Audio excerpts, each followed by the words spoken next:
Good evening, everybody, and welcome to the 24/7 Sim Services ANZCAR Cup for round 7 here at Strawberry Hill, aka Richmond Raceway.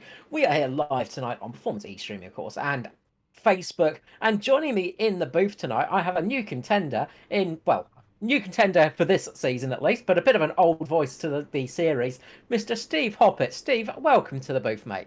Oh, good day, Carl. How are you? I'm very well, and hoping you are as well. And good day to Matt, who's pushing the buttons there. And I am looking forward to running rings around the backyard, as I call it here at Richmond. Yeah, it's going to be a interesting race tonight. Obviously, Richmond, one of those tracks that catch you out. So we'll just go through the starting grid real quick. So up on the front row, we have Brenton Hobson, and on the outside, it's Michael Skurlock. Second row is Josh Micklemore, Danny G. Third row is Pearson and Dyson. Fourth is Wayne Burke and Ryan Jones. Fifth, we have Martin and Lobb. Sixth, we have Heddershide and Foster. Sixth, we have Freer Douglas. Seventh row is Russell Phelps. Ninth is Daniel and Schultz, Aidan Schultz. 10th row is Williams and O'Shea. 11th is Allison Turner, JCW Neal, Wellman, Trahair, Spencer Curtis, Jackson, Worley, and the lucky 31 tonight, Mr. Justin Witcher for Pinnacle Esports. Yeah, he managed to squeak in there, so that'd be my pick for a dark horse tonight, Carl.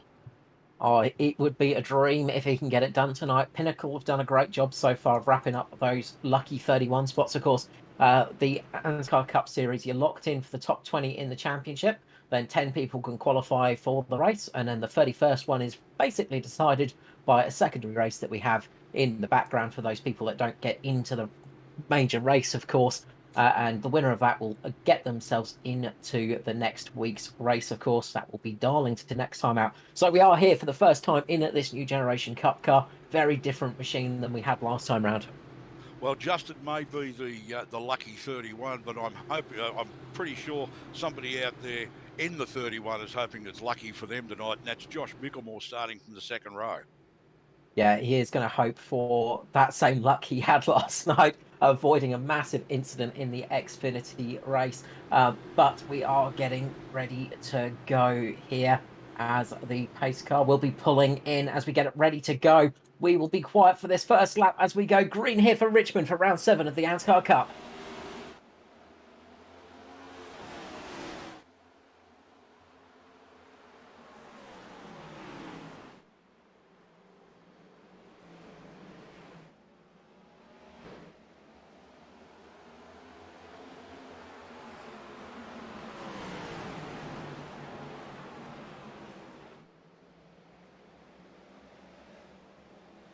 And as quick as that, the first lap is over and done with Hobson getting a good lead at the start. I saw a few people trying 3 wide in the background. They managed to make it through cleanly, but we've got a wreck already.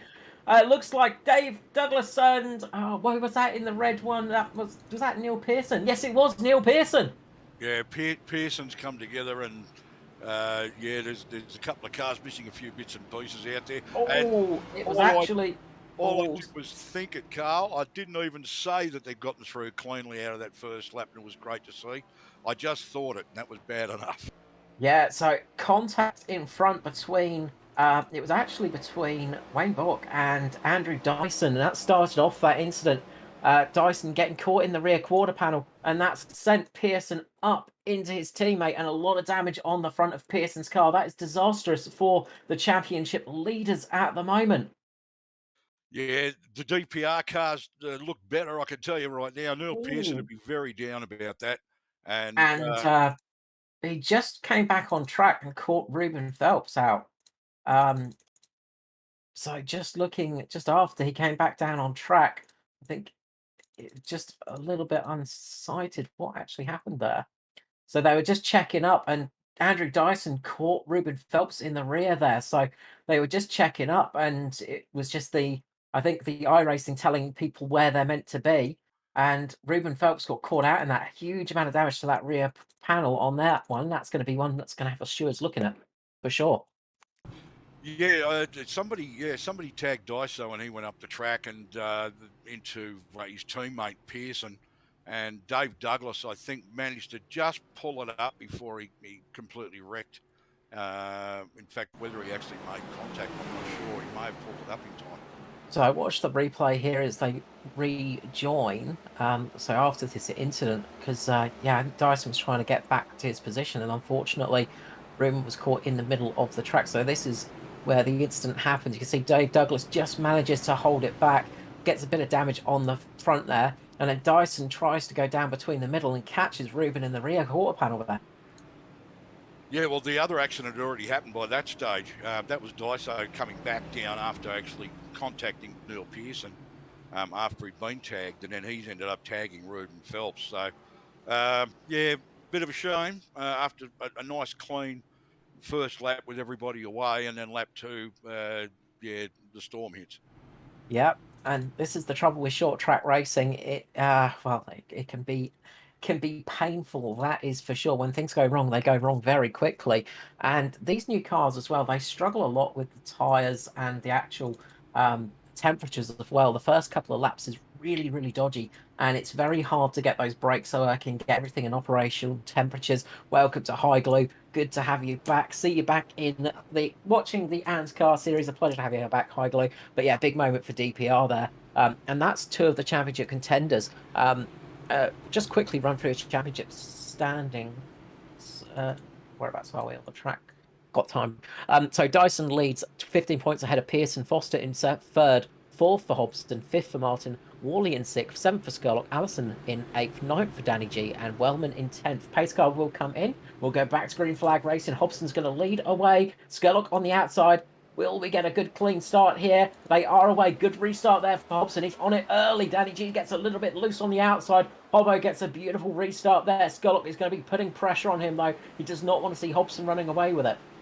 Yeah, look, Hobson's opened up a couple of car lengths there, but Skurlock's actually got the boot down, and he's all over the back of that 88 car already. Closed it up to about 1.5 to 2 car lengths, Carl. Yeah, really nice jump, and that's having that low line can really help out. Was always a bit of a mess in the background. Somebody up in the wall there as well. Greg Spencer got caught up in that one as well. Greg Spencer with Philip Worley. And who was that up in the wall? I didn't see it. But it was Paul Daniel. Paul Daniel getting a big contact up in the wall. He went trying to go 3 wide between Lob and Stevie Dub. Bounced himself up, ping-ponged up into the wall. But we are green still. Yeah, and the real negative in all this was on lap 2, we have that incident, and anybody involved in it's obviously pitted, especially if they've got major damage like Pearson did. The downside of that is short track, very easy to go a lap or 2 down while you're actually in there with necessary repairs, let alone optional. And then, because by the time you come out, you could easily be a couple of laps down, and they're going to play the rest of the night, spend the rest of the night playing catch up because it's happened so early in the race. If you're going to have that happen, you'd really prefer it to be late in the race, because at least you're not going to spend the rest of the race trying to catch up and get back on the lead lap. Oh, that is it. Big battle going on a little bit further down the field. Aiden Schultz trying to get past Gus Carapes the wall as he gets up into the barrier. Jaden Russell now getting down the inside. You see that beautiful static cam there, watching those cars fly through 2 wide at the moment. As was that Gary Wellman just getting up into the marbles, getting a little bit loose. He just scrapes the wall, but manages to save it. Justin Witcher just sliding past him, but they are 2 wide at the moment, sitting there, trying to get down in that position. Will he make it? Not quite at the moment. They're all over the place at the moment. They're racing pretty hard this early on. The only car lap down at the moment is Ruben Phelps, unfortunately. The real innocent victim in all of that. But he being the only car lap down, if we do get a caution early, at least he will get back on the lead lap. So, something could happen and help him out in that way. But really unfortunate for him. The one to watch out for, I think, is going to be Pearson in the number 9. How much damage to the cooling has happened to his car? The whole front end is missing. And we have seen that this next-gen car can suffer a little bit when it has front-end damage with cooling issues. Well, you couldn't even call that front-end damage. It's missing the front end. I mean, there is no front end to be damaged, and there's no bonnet. It's going to be very interesting to see how he goes with that. Fortunately for him, this is a short track. If this was Talladega or Daytona, he'd be just bleeding positions all over the place, because I imagine that thing's got no aero at the moment. No, that's it. It's a bit of a barge at the moment, and not what you want is early in the race. But being a short track, it does at least make it so you've got some opportunity to get back into the fight. So that is one of the big things. Neil Pearson just having big moment off the corner as well. Barry Neal getting a position and fighting away down the back of the grid. They're battling it out at the moment. They are still going for it. Well, I'm just keeping an eye on number 31, which is Josh Mickelmore, and he's actually battling the 11 car side by side, lap after lap here, and it's a very interesting ding-dong battle between the two of them. And Jason Martin's got he's in the he's in the prime position to watch all this, because if anything happens between those two, Jason's got just enough space there to react to it and hopefully miss anything that goes on. And I believe that's number 24 behind him, so that's Danny G. So there's three of the Mitch Motorsport cars, one behind the other, three out of the four cars, and the number 11 still holding Mickelmore at bay. Yeah, a bit of a mixed train going on there. Up at the front, Hobson has been caught by Skurlock as well. So that battle has definitely been looked out for. We've still got a few people battling side by side as well, a bit further down the pack, as O'Shea and Bourke are battling it out with Aidan Schultz. They are giving a ding-dong battle as Stevie Dub, he just pulls that one up, just saves that one from getting in the wall a little bit further down the field. But yeah, there are a few people really battling at the moment. It looks like you can make the pass here, but it's not an easy thing to do. It's never an easy thing to do at Richmond, but you can run side by side for a little bit of time here. At the moment, O'Shea and Bourke have gone around. Yep, O'Shea into the wall on the infield, and another car on the outside against the wall there, Carl. Yeah, that was Bourke and O'Shea there. So what's happened in that incident? We'll get back and have a look at that one. Looks like O'Shea's just drifted up a little bit into the rear quarter panel of the 86 of Bourke there, and big spin around for him. Lucky not to collect any other cars. Watch him go around. You see O'Shea go down. Car to look at will be Bourke, I reckon, because he was very lucky not to collect anybody else there. A bit of damage to the front, but yeah, that was a big impact there, and I think O'Shea just got caught out with the front end just not gripping where he wanted it to. Slid up, just that little bit of contact, but into the wall heavily there. I Yeah, think that was Aidan Schultz just behind him getting through. yeah, A few of those cars, lightning fast reactions not to hit him though. yeah. Several cars managed to get through there. JCW, Gary Wellman and company, but yeah, Dylan O'Shea definitely came off second best out of that one, and he would have copped the worst of the damage. Uh, as far as the 86 car is concerned, side damage, maybe a little bit crumpled on the front, but by the time the nose actually hit the outside wall, he washed off a lot of speed because of the side impact. Well, that's exactly what Ruben Phelps needed. That has given him the lucky dog, and he is now back on the lead lap. So that is some good news for him. Meanwhile, Ryan Jones coming into pit lane, one of the leaders coming in to pit lane, getting a fresh set of boots on that car. A few other people coming in for repairs. Ryan Jones, though, coming in and getting a full set of tyres on his car. Barry Neal and Riley Curtis coming in for fuel only, same as Paul Jackson. A few other people getting some repairs done. So that's interesting. Ryan Jones trying a bit of a different strategy here. Of course, they are limited to tyres. So I'm we not are limited to 4 sets of tyres tonight, as always. So you've got the set you start on, of course, and then you have three for the rest of the race. And getting a pair of boots on now on lap 21 of 150, that's a bold strategy. Well, what I'm seeing, of course, is that the line a lot of these guys taking doesn't really tell me that they're worried about looking after those tyres in these early stages. A lot of guys seem to be taking more of a traditional line through the apex of the turns and stuff, rather than staying to mid high track. But I noticed Gary Wellman coming out of the pits, and the car in front of him. Very happy to see that back on track. Mr. Brad Allison, who's had some issues lately getting his internet working, and he's had to miss a couple of races. So great to see Brad in this race tonight, and he's just back in the pits again now for some reason. He's just topping up on a little bit more fuel. So yeah, he's just getting a little bit of a top up of fuel here.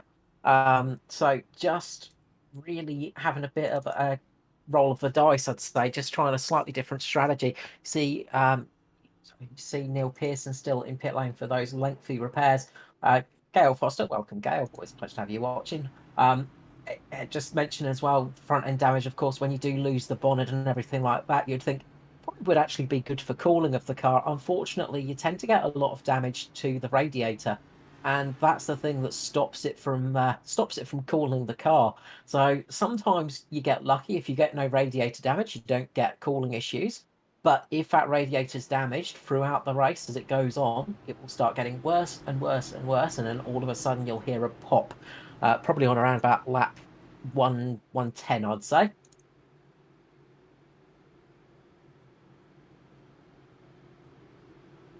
That's my bold prediction.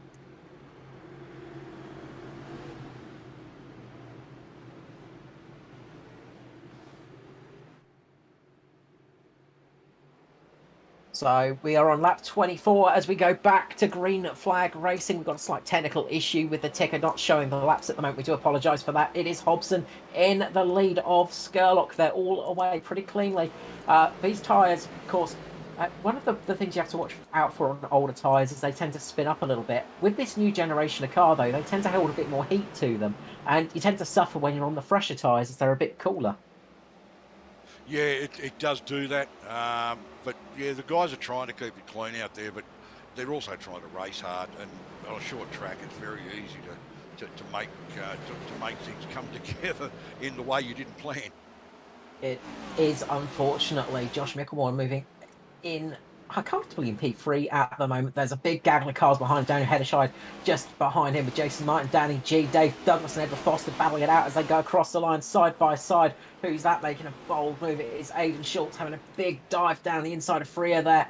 Very, very nice little jink to the inside there, swapping around to try and get that position. Doesn't pay off for him, but we've got some good battles going on at the moment throughout the field.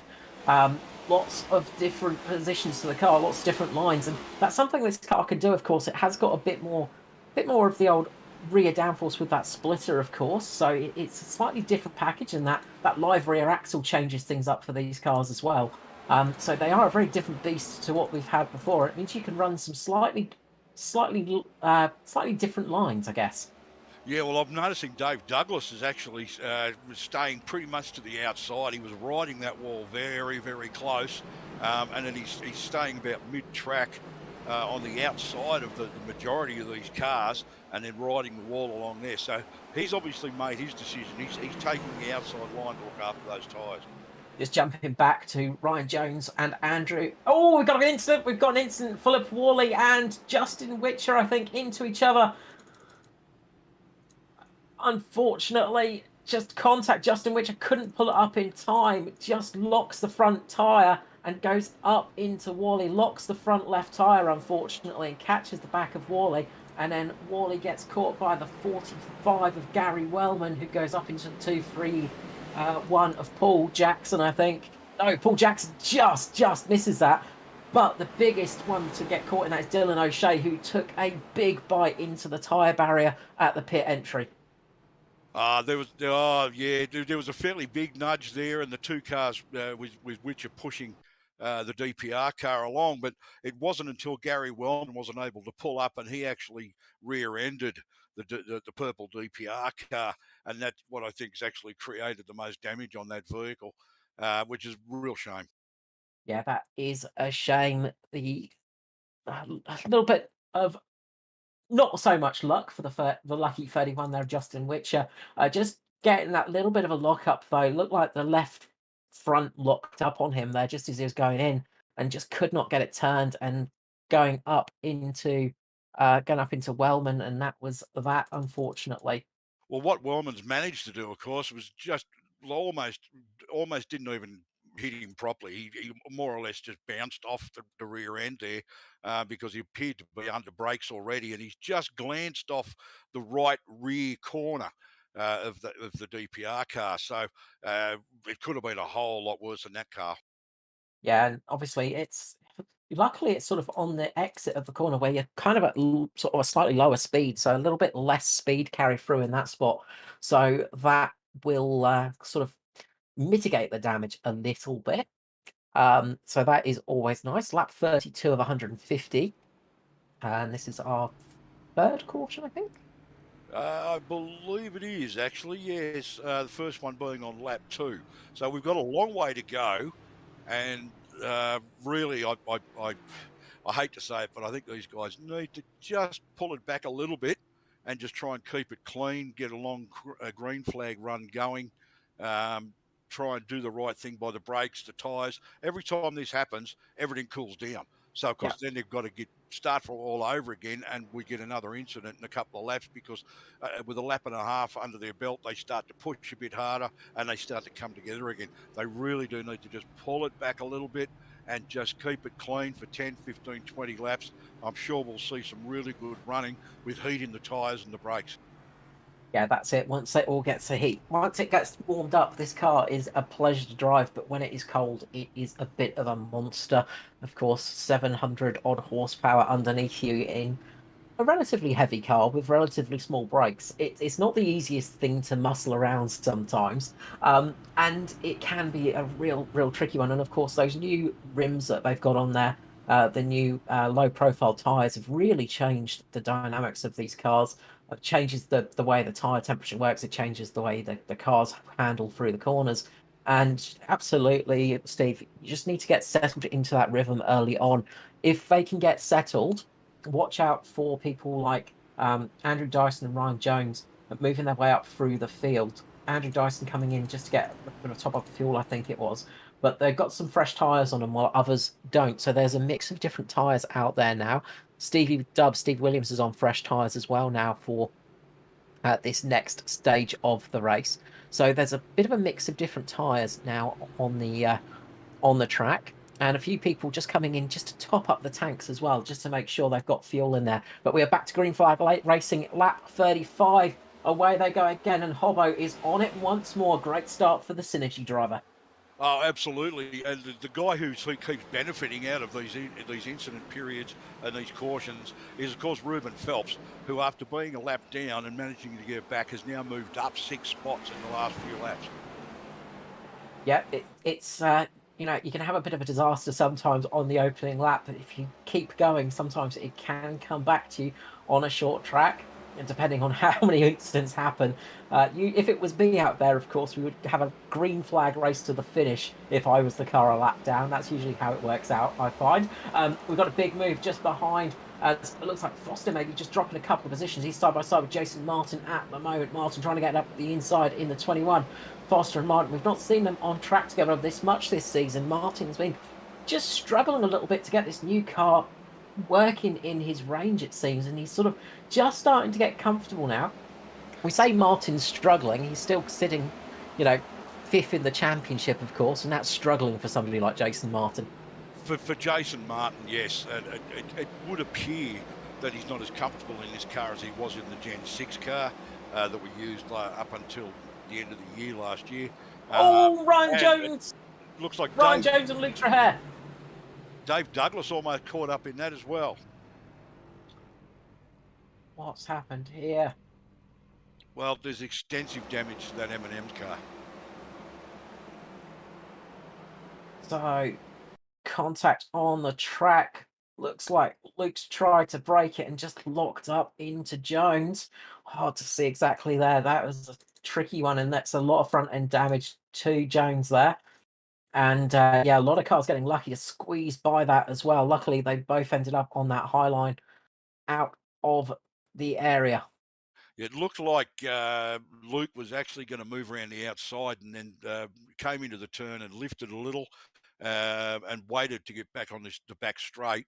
And it looks like he may have actually glanced the wall, but then the 11's come across in front of him to get around the 707 car. And just wait to see what actually happened. I've got a feeling the 11 may have moved down back onto the lower line, but I just still waiting to see the gap there. Ah, there it is. The 11 car's hit the wall. He's glanced the wall. Yeah, glanced the wall, and that's lost that momentum. That's disastrous, and that's another yellow out there. That's going to help a few drivers out, as you say. It's going to help some of those drivers that have got damage get those repairs done.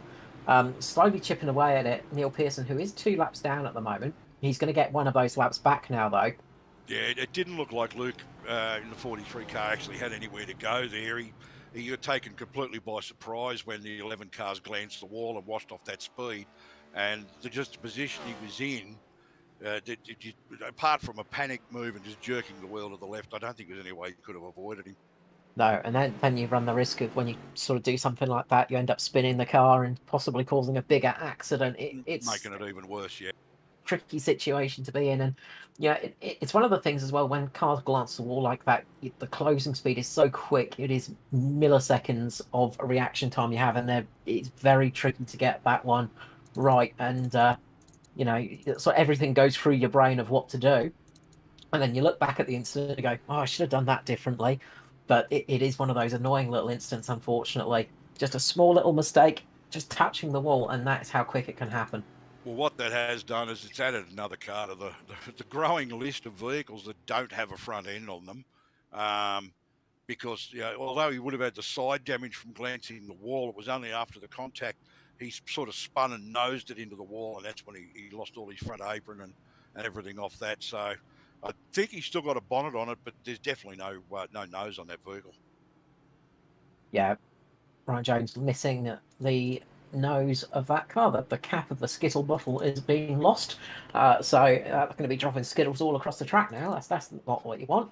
Well, I made the mistake of saying the M&M's car, but it's a Skittles car. Yeah, that's right. He's skittled on the track there, hasn't he? That's it. You never want a car skittling out on the track. We talk about marvels, but Skittles are much worse. Exactly. But look, yeah, as I said before, the guys they look just when they look like they're starting to pull it back and get into a rhythm. A couple of guys come together, and that's short track racing. I mean, what are we on? At What's 42 now. lap 42?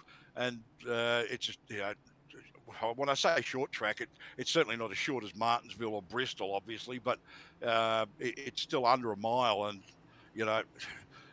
We're talking about big, fast, powerful cars. So it's a rev speed for disaster on cold brakes and tyres. We keep talking about that, but it is a key factor in what happens during this race if the drivers are struggling with getting heat back into these cars. Yeah, it's very easy to have the mistake happen, unfortunately, in these things. But it is getting back to green flag racing now. Hobbo on the inside, lap 43. We've got 107 laps remaining. They're away once again. The car's looking a little bit more squealy this time. Foster gets a good restart in the background, though. He's trying to make a bit of a move on Micklemore. Person that gets caught out a little bit is Danny G, who has got Jaden Russell on his outside at the moment. They are battling away still at the front. Out towards the back, there's about 3 or 4 wide as well, so they are still going for it. This is trouble with racing drivers. You say, just take it easy, don't push too hard. They don't understand that word very often. Yeah, no, I think it's like speaking a foreign language, but at the same time, I mean, the guys are here to race, and it's a short track, and they know that they need to get those positions so that they can put themselves in a better situation towards the end of this race. As the laps start to really click up, these guys know that the clock's against them as far as getting into a good position around here, because it's short track, they're big, powerful cars. It's not overly wide, it's deceptively wide. You can go 3 wide here, but it's a dangerous thing to do, as we've seen tonight already. And we've got the familiar sight in this race of Hobbo leading in first place with Skurlock behind him in second. Yeah, Skurlock is pretty good around Richmond. We've seen it in the past. He's got a bit of a knack for this track, and again he's having a good run. A little bit further back, JCW caught in a sandwich as they go 3 wide for a moment. 2 orange cars either side of him. He gets caught out by Andrew Dyson and Barry Neal there. JCW just losing position, thinking discretion is possibly the better part of Valor there, and just lifting off a little bit early. And gotta say, it's probably the right move. 3 wide here at Richmond is never a good thing. It usually ends in some kind of disaster. Oh, absolutely. And I think JCW's biggest issue there was the fact that he had 2 Natari cars working against him. One was Edward Foster, and I'm trying to think who the other one was, the red and white car. and I can't remember who's driving that, but yeah, Daniel Headshide. that's right. Yes, Daniel's driving that one, so he and Edward would have been chattering on that one. Oh, who's that having a big moment? That was Luke Traers. We've kept it green. Luke Traer just catching the ball. He manages to save it. Just goes wide, loses the rear of the car, just saves it, catches the inside wall, but he's kept it going in the right direction. So we are still green here tonight. One of the biggest issues now for JCW is all the cars around him are basically on fresh tyres. So he's now falling down the pack as the car that hasn't got fresh boots on. Yeah, So he is going to be struggling now. That's also just put him in a bad spot there as far as speed's concerned as well. I mean, too many clouts like that, all of a sudden you start to lose fluid, you get engine damage, and that's basically just not going to do you any favours whatsoever. Justin Witch is actually making a real charge for it. JCW takes a chance to drop down low, and Dave Douglas all over the back of Justin Witcher in the 12-car car. Yeah, JCW now a bit of a cork in the bottle. You can see the difference of fresh tyres versus the old tyres now. Those fresh tyres just got so much more grip. They can just run so many different lines. And JCW's really got nowhere to go. He's just dropping like a stone at the moment. And this is really, really hurting him. He's just sort of got caught out. And then as soon as those cars on fresh tyres got to him, really has nothing to answer back to in the 35 at the moment. So this is going to be a painful stint for him. Jason Martin is next in that bunch. So Jason Martin now dropping down positions as the fresh tyre gang catch up to him. So it's interesting to see the fresh tyres are starting to pay off now. If we get a nice big long run here, then we could see some real big moves from some of those guys that were towards the back of the pack earlier on. One of those people is actually Andrew Dyson as he's moving up, just battling it out with Jason Martin. Martin desperate to try and keep him behind him at the moment. He's trying to keep in front of these guys on the fresh tyres so he can keep a bit of an advantage, but he is really struggling to hold it. Just behind him is Tom Freer in the Synergy car as well. So Jason Martin doing a defensive masterclass, but there's only so much you can do, and it looks like he is running out of tyre a bit too much there as both the cars get through. Well, JCW is suffering from the same thing. No sooner had Dave Douglas got past him than JCW had to contend with Gary Wellman, was right literally on his rear bumper, almost pushing him along. If you could have been mistaking that for bump drafting at Talladega. They were right nose to tail, and JCW just didn't seem to have the tyres or the pace, and Wellman just blew past him and opened up a big lead. And look, JCW is just food for fodder at the moment. I mean, the whole field is just absolutely taking advantage of any lack of speed that he's got. Yeah, that's it. And he's sort of caught up on that outside line as well. Such big, longer cars on that inside line. He can't get down there and sort of defend. He's sort of really caught in a horrible position at the moment. Those guys on the fresh tyres are setting lap times faster than the leader at the moment. So that says that they are looking good. What they don't want to see, though, is a caution now. They want to try and get a green race for the rest of... If this goes green to the end, they are going to be sitting in a fantastic spot. They're going to be in a really good position and in with a shout now. But, of course, if we get a caution anytime soon, then that strategy could hurt them in the long run. Oh, absolutely. As we approach, we're well past the 1/3 mark now, Carl. We start to close in very quickly on 60 laps, and the guys are starting to get a little bit of a green period going in. There's still a bit of push and shove, rubbing as racing, as they say. It's so far we're starting to get a real roll on now as the cars, the guys are starting to really sort of get some heat into them, and they're starting to get their stride going, I suppose, to get him to improve. As just watching Edward Foster very close to the wall there, as he's being hunted down by a couple of other teams, and he's got Micklemore in front of him who's desperately trying to hold him off. Big moment. Barry Neal, I think it was, just gave Dyson a bit of a tap, and I don't know if Dyson had to pit for a penalty or if he got pushed. No, he had to pit for the penalty. So Dyson's obviously hit the 12Xs, so he's had to come through for a drive-through. So Dyson, who was working his way up the field, has had to come in for a drive-through penalty. He comes out right next to Michael Skurlock now. Of course, Dyson is on fresh tyres, so he is on fresh tyres, but he had to go for that drive-through as he's hit his penalty mark. and he is very much running out of instant points. So he has got to be careful for the rest of this race now to not make any mistakes. And we're seeing an old battle firing up here again. We've got Dyson with Daniel Heddershield all over the back of him. Just watching what Dyson's going to do. There's about 2 to 2.5 car lengths there, but it's like an elastic band. And as they come through the turns, and Heddershield takes the chance to drop down the inside and takes the position away from Dyson, but Dyson's not going to give up without a fight, and they're still side by side up that straight. Yeah, Dyson has to be careful not to make contact, because if he's got instant points that it looks like on our counters, he might only have. If he makes contact with another car, that might be it for him tonight. Of course, you get 12 instant points, and that's a drive through. 17 instant points, and that is a D and disqualification. So you have to be careful, of course, and you get instant points by rubbing rules or rubbing the wall or rubbing the car next to you or things like that. So he's had contact a few times tonight, unfortunately, for Dyson. It's been a really rough race for the championship leader.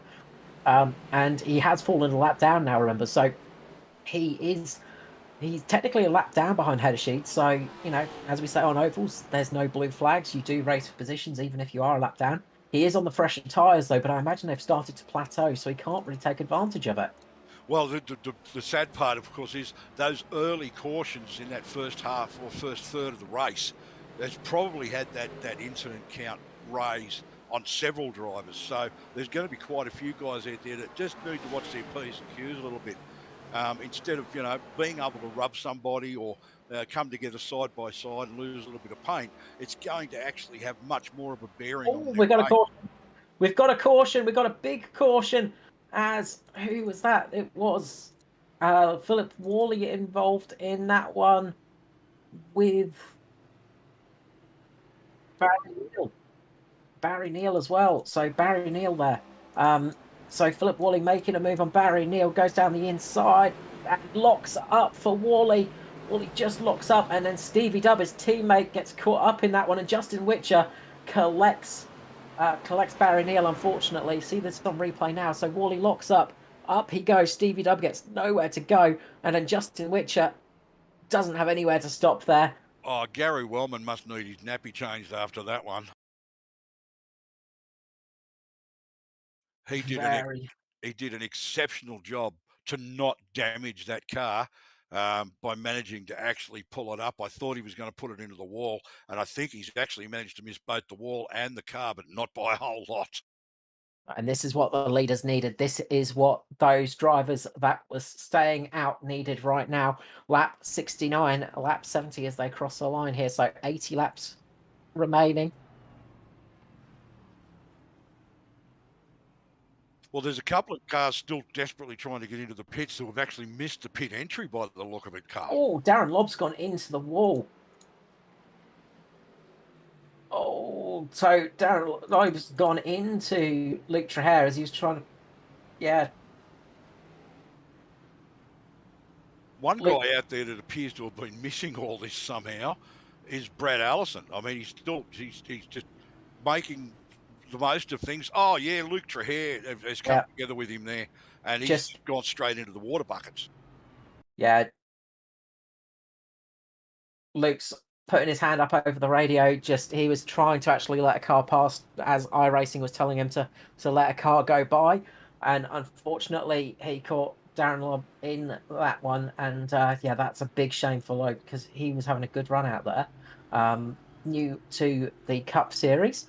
Hopefully not too much damage on that DPR car. So hopefully he can get back out there. So hopefully that's not the end of his race and he can get back out and do something with that one. But yeah, that was a big mistake there by Luke Traher. And as I said, he held his hands up straight away for that one and very apologetic over the radio. But yeah, that will be looked at after the race, of course. Yes, as we about to click over lap 70, Carl. So we're nearly at the halfway point, and it's been a little bit of a mess out there tonight. But short tracks, a lot of big, heavy, powerful cars that are really touching on their brakes and tyres at times. So It was a lot of guys just simply want to race, and unfortunately, the combination of car and track has not given people the opportunity to do that cleanly because they just a little bit of biff and barge going on. Well, that is it. And also we've got a multitude of different strategies now, as well as Dave Douglas is in the lead of this race. He last came into the pit lane 39 laps ago. So he's on some sorry, he came in 31 laps ago, sorry. So he's on some relatively worn tires.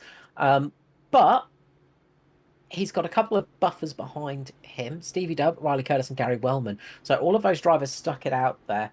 So if we get a couple more cautions, they might be able to gain a few positions up and actually be able to hold into a reasonably good spot for a bit of a second opportunity later in this race. But they're going to have to defend off a lot of cars on fresh tyres And as the it, pace car. and it also looks as though Dave Douglas's car is in pretty good, decent condition out there.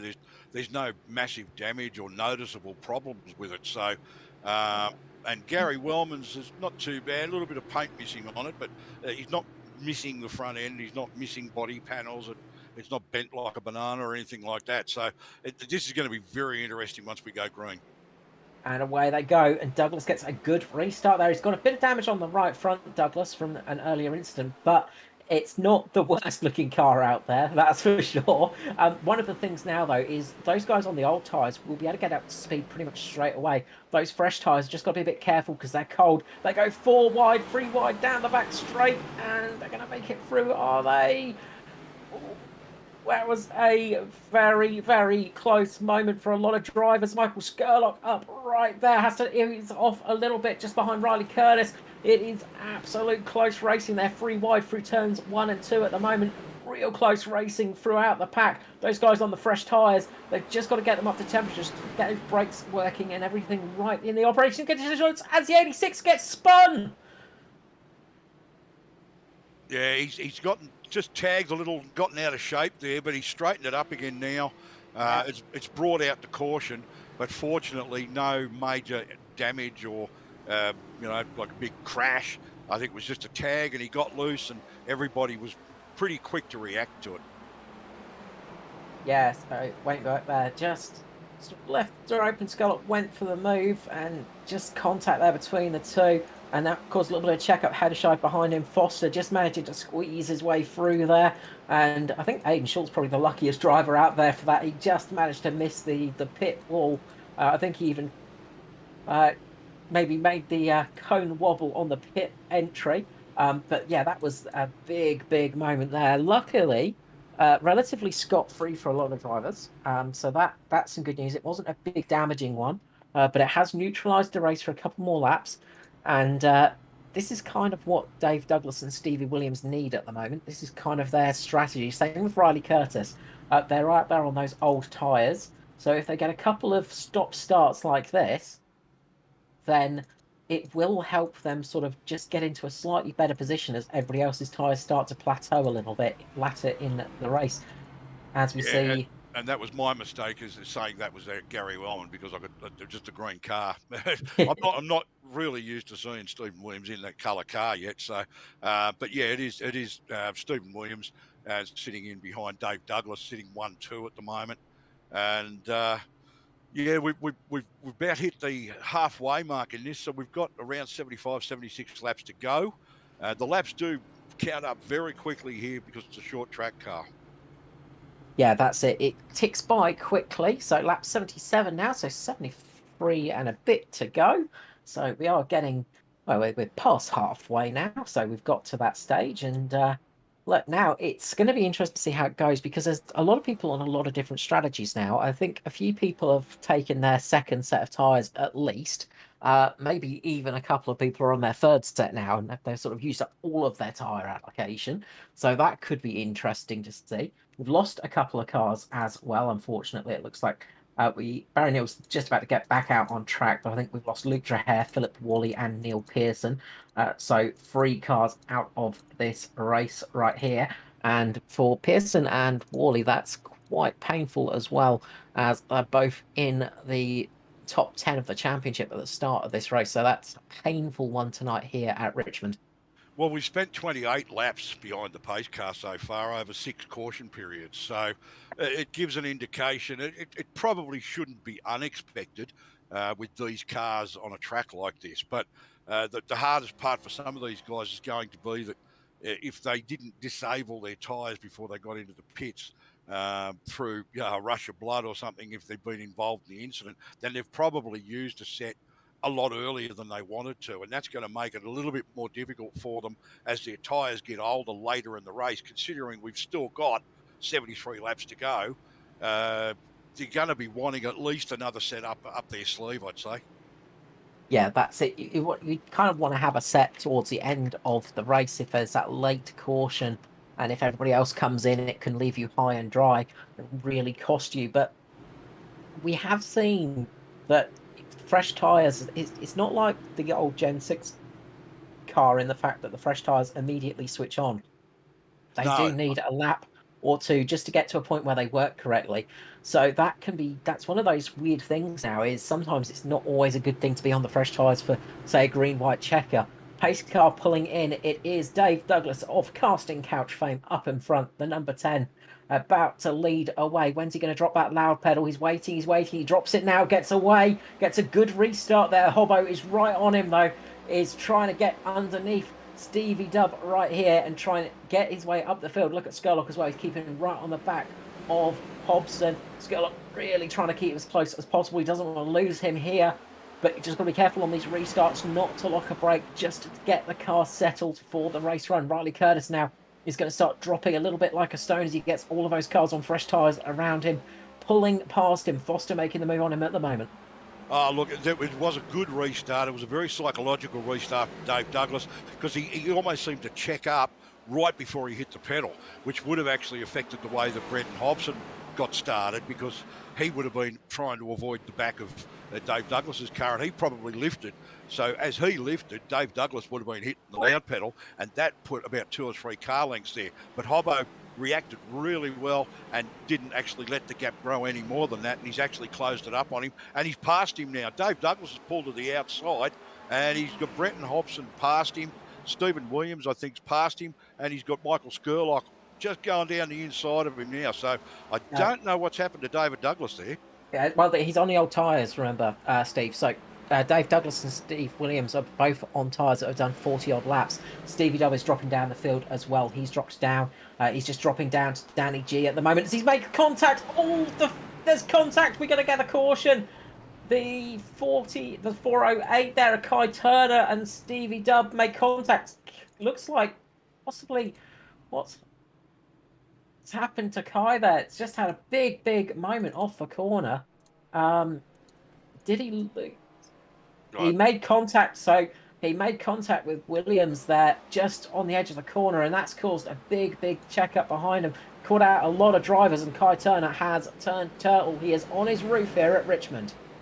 And Micklemore's actually taken advantage of that as well. And that when the two of them sort of came together, and Stephen Williams really got hammered in all that. And of course, Kai's on his roof, so he copped the worst of it. Well, we can now see the diffuser properly, I guess. So that little back thing there, that little tweak at the back, is the diffuser of the car. So that's not fortunate. Unfortunate for Kai Turner. Just had a little tag with Stevie Dub there, and that really cost him. Dave Douglas sticking it out there. That's interesting. I thought we'd seen Dave Douglas coming in for fresh tyres. He is really trying a different strategy at the moment then. But watch this. So he just cuts out there. Stevie Dub just gets up into the wall. Nowhere he can go. Kai Turner just makes a little bit of contact, unsettles the back of the car, spins him round, and then Stevie Dub goes down into Danny G. And then I think that was Aidan Schultz. Aidan Schultz gets pinged up into Kai Turner after he makes contact with Stevie Dub again, Stephen Williams, and then Turner on his roof, slowly sliding down the track. And would have been holding the brakes, obviously, but that's not going to do much when you're upside down. Yeah, look, whoever said motor racing was fair has obviously never watched a race or been in one, because poor old Danny G and Aidan Schultz, innocent bystanders in all that, and just nowhere to go. Danny G came together with Steve Williams as he came down the track, and poor old Aiden's now lost the front off his car, and he was actually having a pretty decent run, but that's all going to change now, I'd say. Just nowhere to go, and I think he actually ran into both Danny G and Stephen Williams, who were both virtually stationary on the track. So poor old Aiden's copped the sharp end of the stick there. Yeah, Stevie Dub coming through pit lane and getting a few repairs done and getting some bits and bobs fixed up for that one. So he's not out of this race. He's gonna be able to get the fresh tyres on there as well. So we've seen people come back from the dead a few times in this race now. Look at Ruben Phelps up there in P11 at the moment. He was a lap down at the start of the race after getting caught up, and he is now up there. Justin Witcher, the lucky 31, currently in P13. That car is seen better days. The Pinnacle Esports entry, the Witcher Electronic sponsored car, has seen better days. The front end is a little bit caved in, but he's currently up in 13th position. So not a bad night for him. 19 positions gained as we're on lap 87 of 150, 63 remaining from this race. Oh, absolutely. I mean, Justin, has he's really made the most of the opportunities tonight, hasn't he?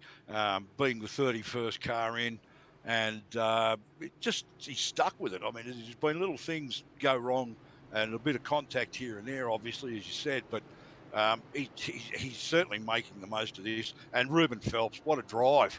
I mean, a lap down after that lap 2 incident, and he's gone a lap down. Then he gets the lucky dog, and he's slowly worked his way back up into the top 15. So tremendous drive there from Ruben, but shouldn't expect anything less from him. He's such a good steerer. Yes, it's certainly good amount of quality out there, and it's one of the things that makes it harder as well, is just the strength of the quality of the field. As we go back to green flag racing on lap 88, going to cross over to lap 89 as we get to the checkered line. It's Hobson in the lead, gets a nice restart. Skurlock getting a good one behind him at the moment. Dave Douglas falling back behind Hennessy. Of course, remember Douglas on old tyres. He's the only car out there now on those very old tyres. Done 30 laps more than those cars around him. Foster making a move on the outside. And I think what we're going to see right now from Douglas is what happened to JCW, is he's just going to start tumbling down the grid order. And he's not really going to be able to do much to save himself, I think. But he will try, I'm sure. It was almost as though Dave Douglas got caught out on the restart there. It looked like one of my restarts, I've got to tell you. He just fell right back and almost actually got rear-ended by, was it the 86 car or somebody behind him there, who were ready to go, and Dave just seemed to get caught out, but he's lost 2 or 3 spots out of it, and for just a moment there, he had the Natari cars of Heddershield and Foster, and that's all he could see, one next to him, one in front of him.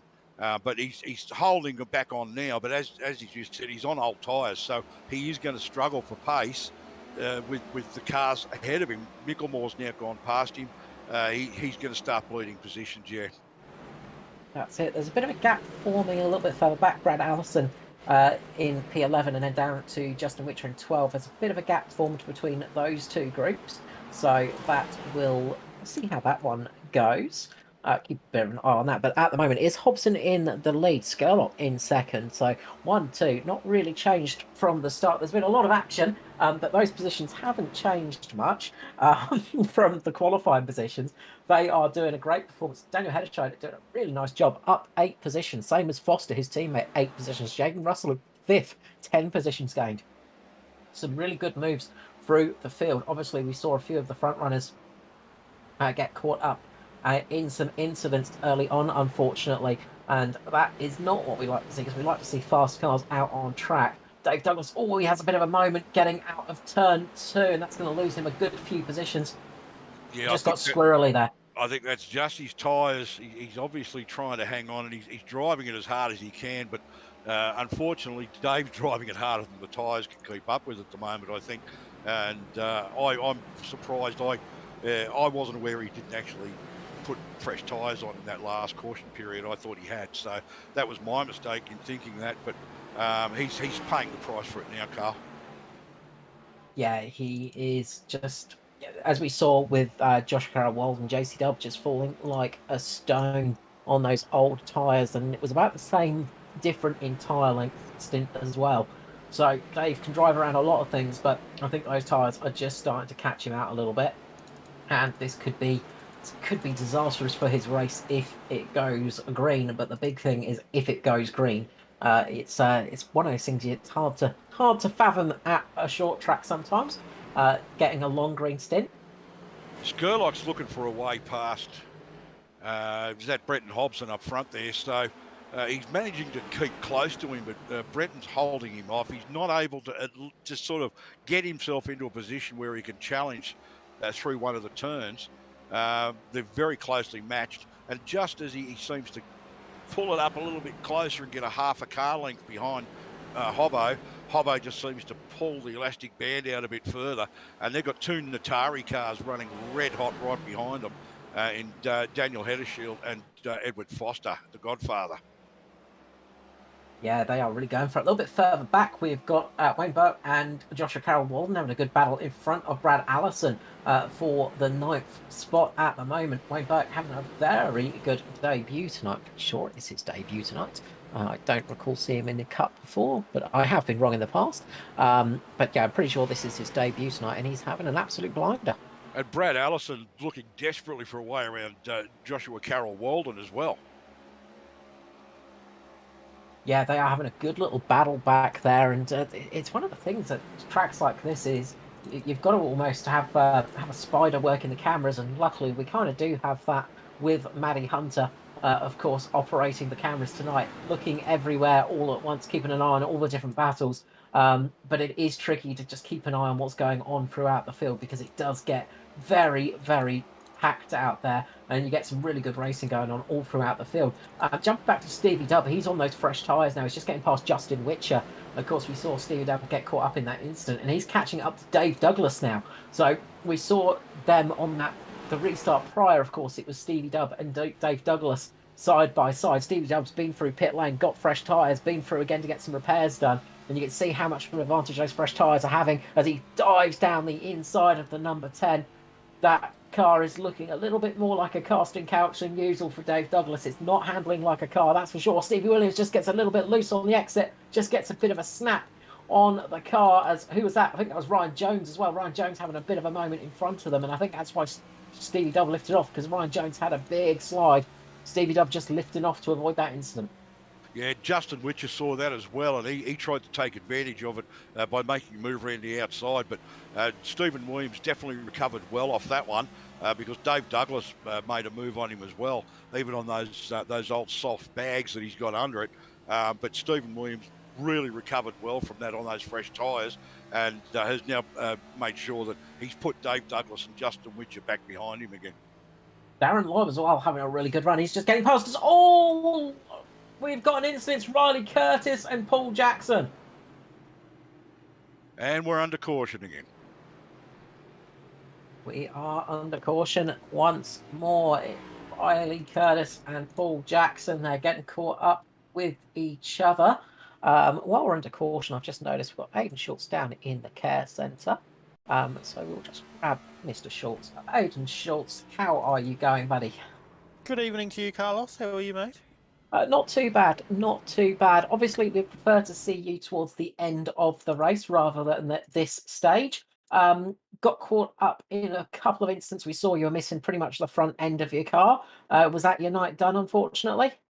Yeah, it was. It was unfortunate. We're having a pretty good night tonight. We just sort of wanted to cruise around and get some points to get inside that top 20. So we're having a good job inside the top 10. Wasn't really trying too hard. And I think Kai Turner and someone got into each other, and the avoiding action and little small track and wrong place, wrong time. It happens. I said to JC Dub and Micklemore, how's my car look? Does it look like a crashed sardine? And they let me drive up beside him, and then as soon as that happened, I blew the engine. So that was all she wrote. Yeah, that's very unfortunate, mate, because I commented at the time that yourself and Danny G were just innocent bystanders in that with nowhere to go. And, of course, you've managed to bounce off both of those in front of you because Stephen Williams was caught halfway across, or Gary Woman caught halfway across the track, whoever it was the green car anyway. But yeah, look, that's a real shame, mate, because you were having a pretty decent drive out there. Yeah, it was a shame, but last interview I had on a broadcast, I was probably a little bit more hot-headed than I am now. But I'm actually really happy, even though I've crashed out. We have a quick car. We had a good run last night, making a few changes in personal life and things. Everyone knows that I make no secrets of what happens in my personal life. So, done that, and that's why you're seeing a little bit better results. So, we're thereabouts. Obviously, there was about 70 laps to go. We reckon we probably had a top 10, top 15 car. Couldn't fight for the lead, but hey, that's short track racing. It's Richmond.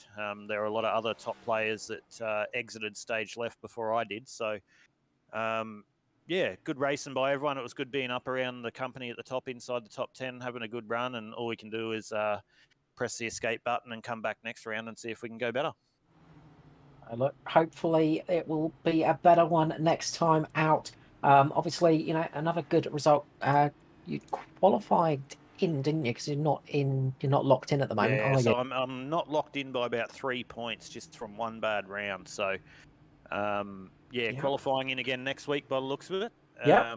But But that's you're all right. It's qualifying like in, it that's is. the important thing. So, that's showing that you've got that turn of speed. So that is always a good start to it. Look, hopefully we will get to speak to you next time towards the end of the race rather than in the middle of it. Thank you so much, Aidan. Have a good night, and we'll see you again soon. No worries, gentlemen. Have a great call. Thanks for ringing me up. Thank you. Thanks, mate. Aidan Schultz there. Look, unfortunate, and with the engine popping like that as well, very unfortunate indeed. 108 laps, we've got 42 remaining. Michael Skurlock stuck out there, so we've got a multitude of different strategies now. We've got Skurlock, Freer, Burke, Jones, Williams, Lobb, Wellman, all out there on old tyres. Stephen Williams is on the freshest set of boots in that top group. Brenton Hobson down in 8th has taken fresh tyres, so he is on a fresh set. So watch out for that restart. It's going to be a multitude of different races going on now, I think, as we get back to green flag racing shortly. Yeah, with 42 laps to go, anybody that's actually got a set of tyres left up their sleeve, probably going to see them go on with about 20 to 30 to go if the opportunity arises for them to do it without dropping a lap. Really, as you said, with that motor popping, there's not a lot you can do about that. You got body damage you could push on, but an engine pops and that's it. We're back under green, Carl, as Michael Skurlock leads them away, and the rest of the field are coming through, and they get through that fairly cleanly. Oh, Foster 3 wide between Wellman and Hobson there. No, sorry, it was Jaden Russell there, sorry. Oh, that was close. He was in an absolute sandwich there. Very, very tight up at the front. Meanwhile, Scott got away nicely. He's got Tom Freer just behind him. That was a very... there looks to be some very troublesome cars out there at the moment. They're just not turning right. They're not quite going in the right position. They're not turning where the drivers want them to turn. Getting up to temperature, cars that have got temperature. There's a whole mix of different tyres out there as well. It's looking a little bit dicey at the start of this one, but they're working their way through there. Look at Hobson. He's trying all the different lines he can at the moment to try and get up past Ryan Jones. Ryan Jones up in P4 at the moment with less than a full car. As all we've got a car going round in the background. I think that was Greg Spence.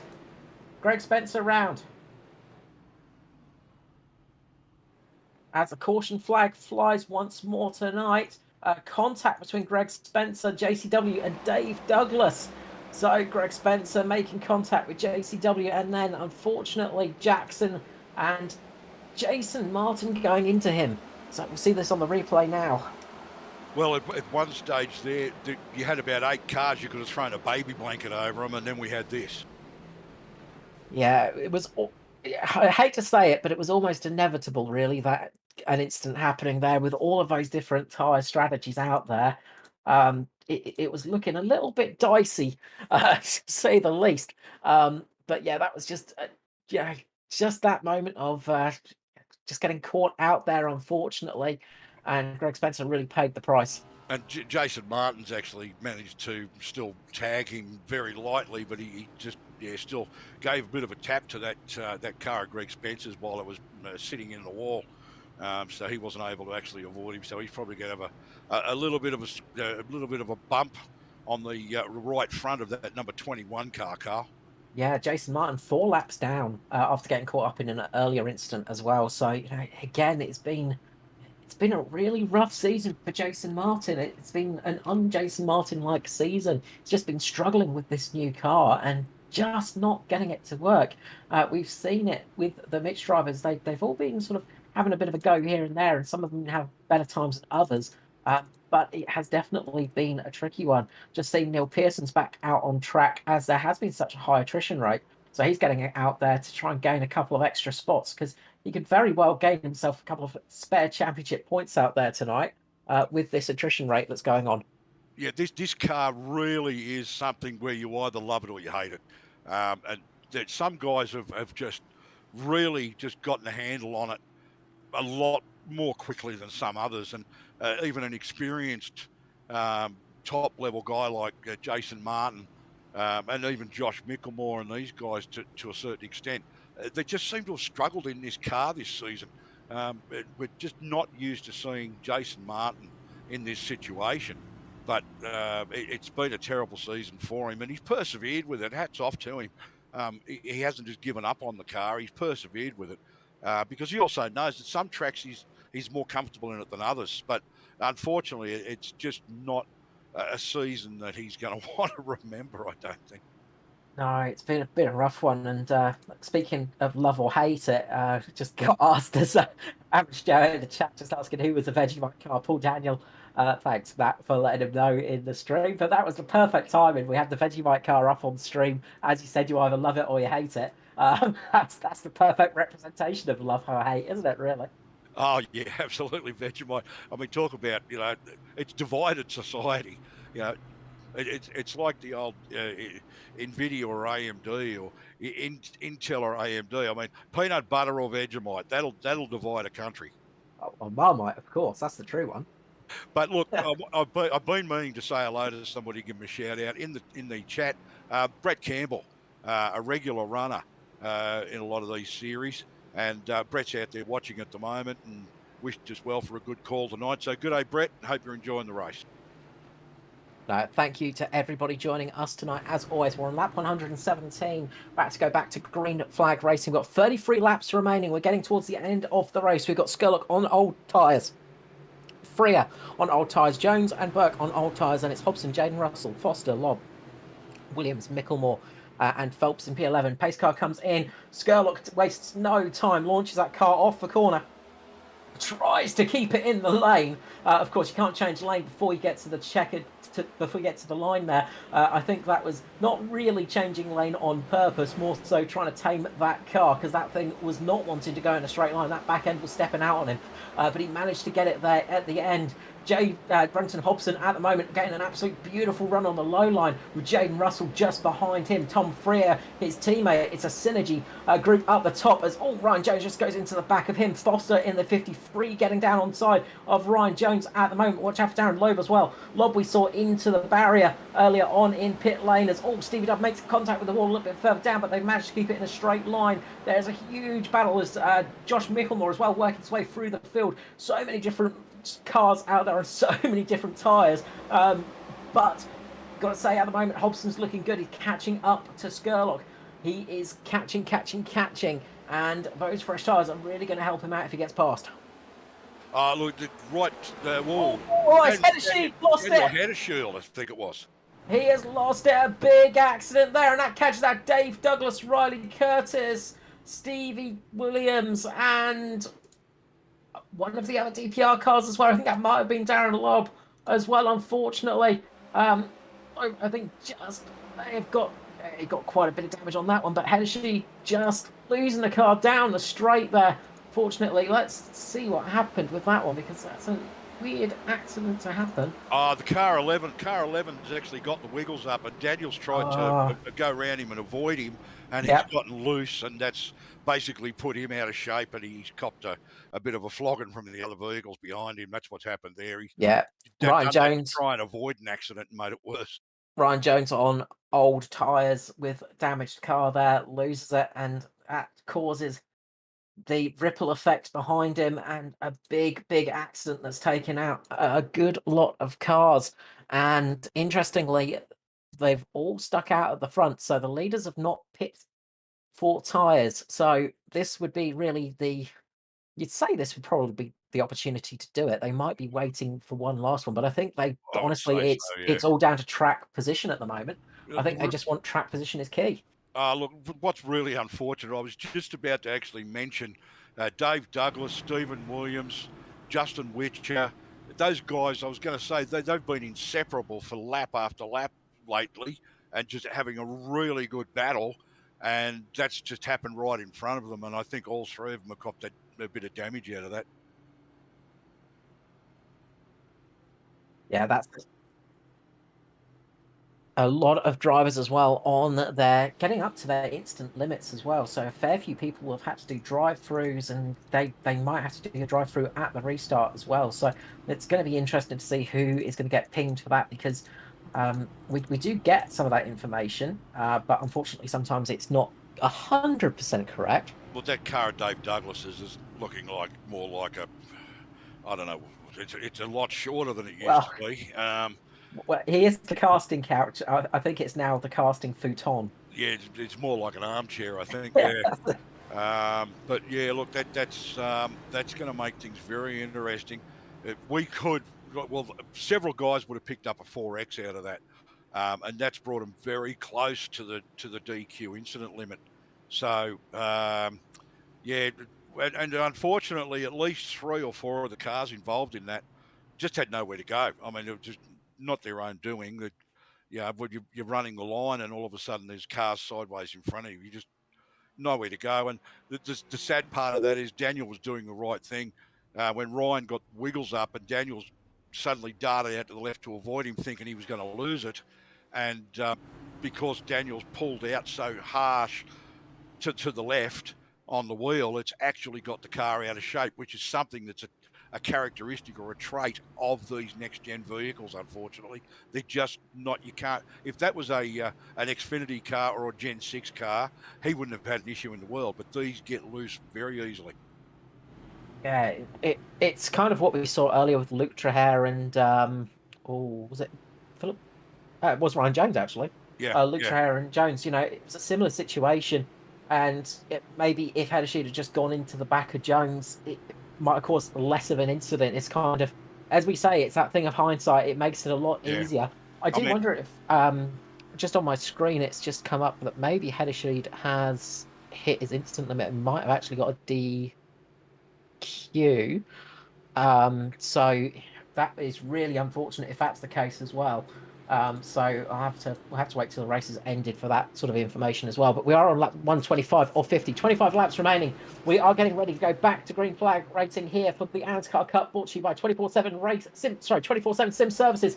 Skurlock gets away much cleaner this time. That car is much more in control. A lot less tyre spin this time round. Up on the high side, Wayne Burke gets a really good restart as well. Brendan Hobson gets a beautiful restart though. He is away nicely. He's trying to get up past Skirley now. Gets down to the inside. He's got much fresher tyres here. He's going to get down with the 88. Skurlock is going to try to keep that position, but it looks like Hobson has got it into the lead right now. Next up, Jaden Russell. Synergy are trying to do a brilliant job here tonight. You can see Riley Curtis and Stevie Dubb pulling out of pit lane from those incident drive-throughs as well. Synergy might be in for a really good result tonight, but look at Foster as well. Foster is right up there at the moment, as well as Josh Micklemore on the comeback in the 31. So we've got a real race on our hands. 22 laps remaining at the moment. It is Hobson in the lead, Skurlock in second, having to defend against Russell. Falling off is Wayne Burke, as his tyres are falling off a little bit. He is on some of the older tyres out there at the moment, but doing a great job for his debut. Oh, look, I think Foster's been hiding under a table while all these punch-ups have been going on, because he's got probably the best looking car out there at the moment. It's not looking too bad. Brad Allison has a big moment. He manages to pull it up, though. He's having a battle between JCW and there's lots of battling going on throughout the field.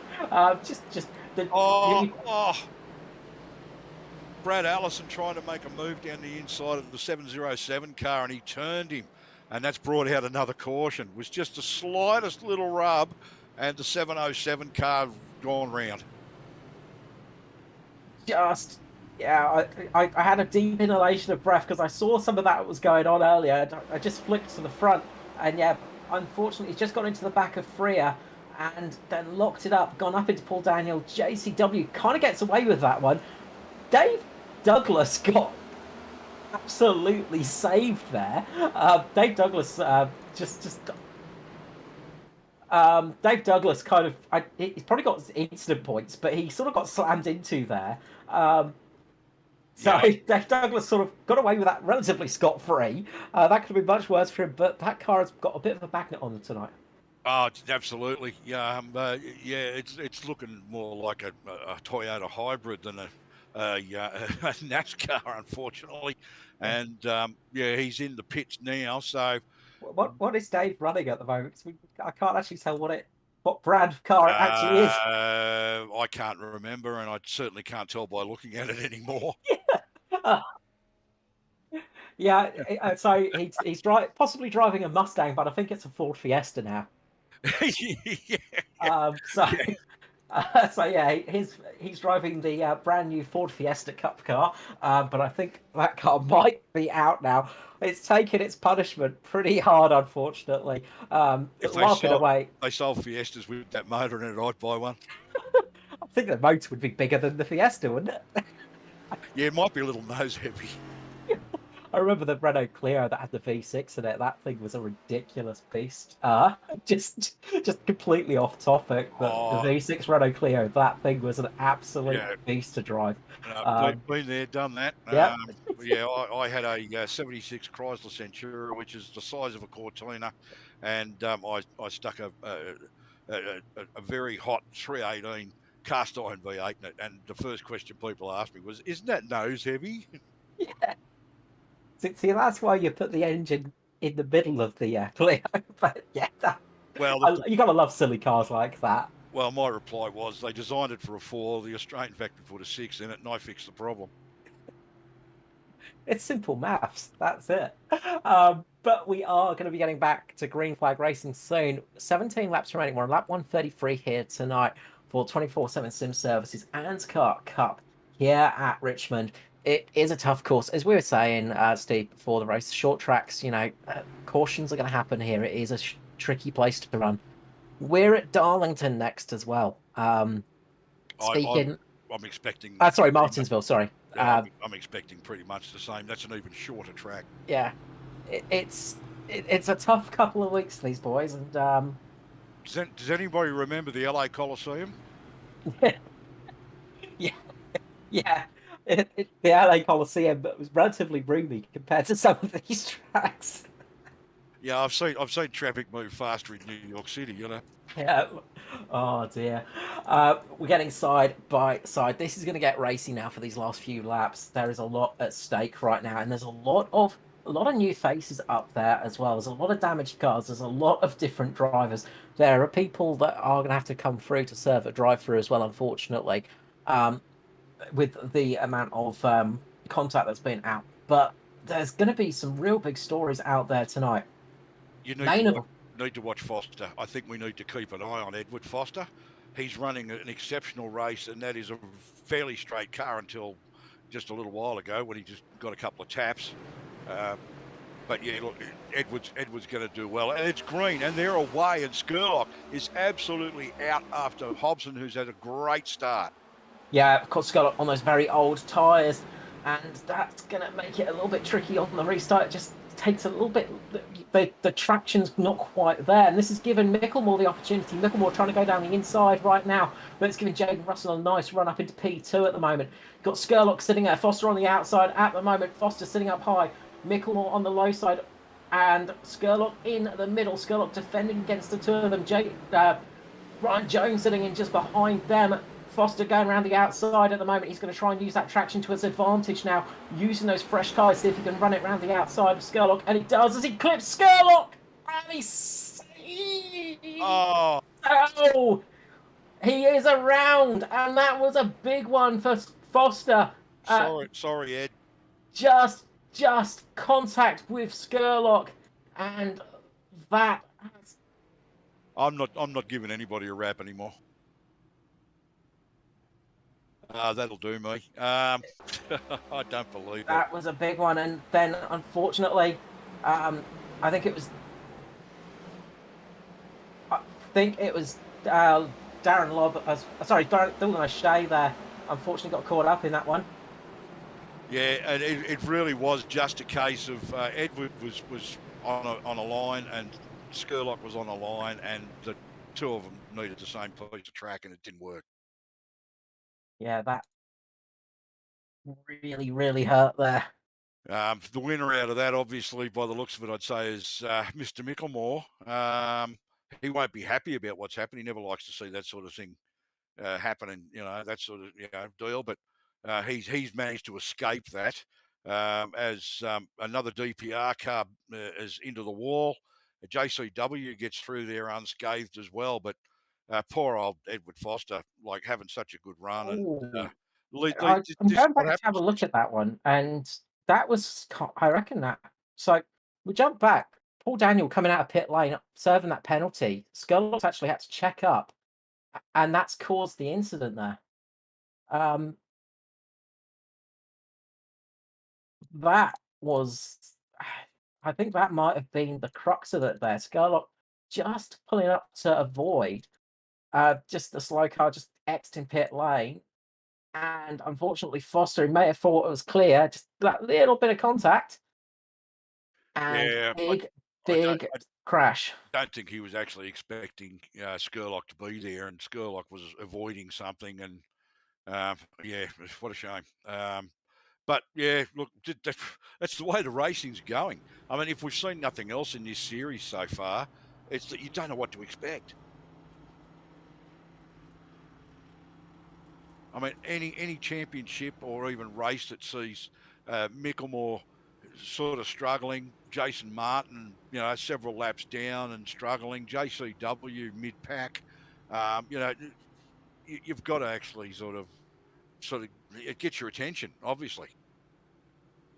Yeah, that's it. And look, just listening to some of the talk on the radio, like just Skurlock just saying, he'd apologising profusely to Foster and stuff like that, because he just had that car coming out and just caught up. And look, that was a big moment, and that has had a big change on the race. We've got 10 laps remaining, though. Hobson looking good at the moment. Jaden Russell behind him. SSR, Synergy Sim Racing, looking good here tonight for a good cup run. Josh Micklemore, the 31, just absolutely having a quiet night. You said it at the start, Steve.